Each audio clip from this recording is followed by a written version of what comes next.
आज भिवंडी शहर पोलीस स्टेशनच्या हद्दीत रईस हायस्कूल आहे, त्याच्याजवळ जुना ठाणा रोड आहे.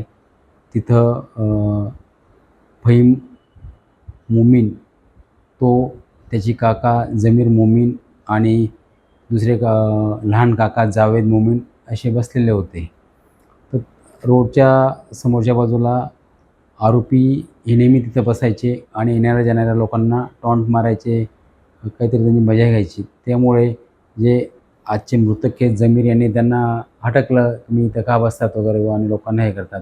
त्यामुळे त्यांना राग आला. त्यातला एक आरोपी हे अली सलीम मोमीन याने त्यांना शिवीगाळ वगैरे केली.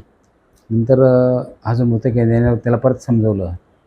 लगेच थोड्या वेळातच अली मोमीन याचे वडील आले, सलीम मोमीन वगैरे, आणि तो त्यांना जाब विचारू लागला, माझ्या मुलाशी नेहमी का वाद घालतो वगैरे, असं यांच्यात भांडण झालं.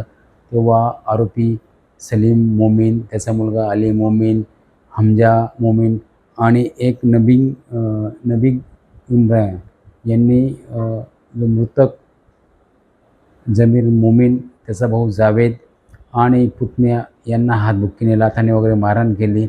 हे जे जमीर मोमीन आहे हे 65 वर्षाचे वृद्ध होते आणि आरोपी हमजा याने त्याच्या गुप्तांगावर लाथ मारली. त्यात त्यांना चक्कर वगैरे आले, ते खाली पडले. त्यांना लगेच तात्काळ डांगे हॉस्पिटलमध्ये नेले. डॉक्टरांनी उपचार सुरू केले, पण लगेच त्यांची डेथ झाली.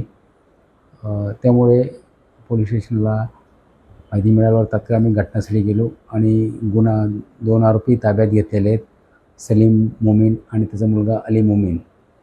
बॉडी PMसाठी गेलेली आहे. गुन्हा दाखल झालेला आहे. BNS कलम 103(1) प्रमाणे 2 आरोपी ताब्यात आहेत. 2 आरोपीचा शोध घेत आहोत. घटनास्थळी शांतता आहे.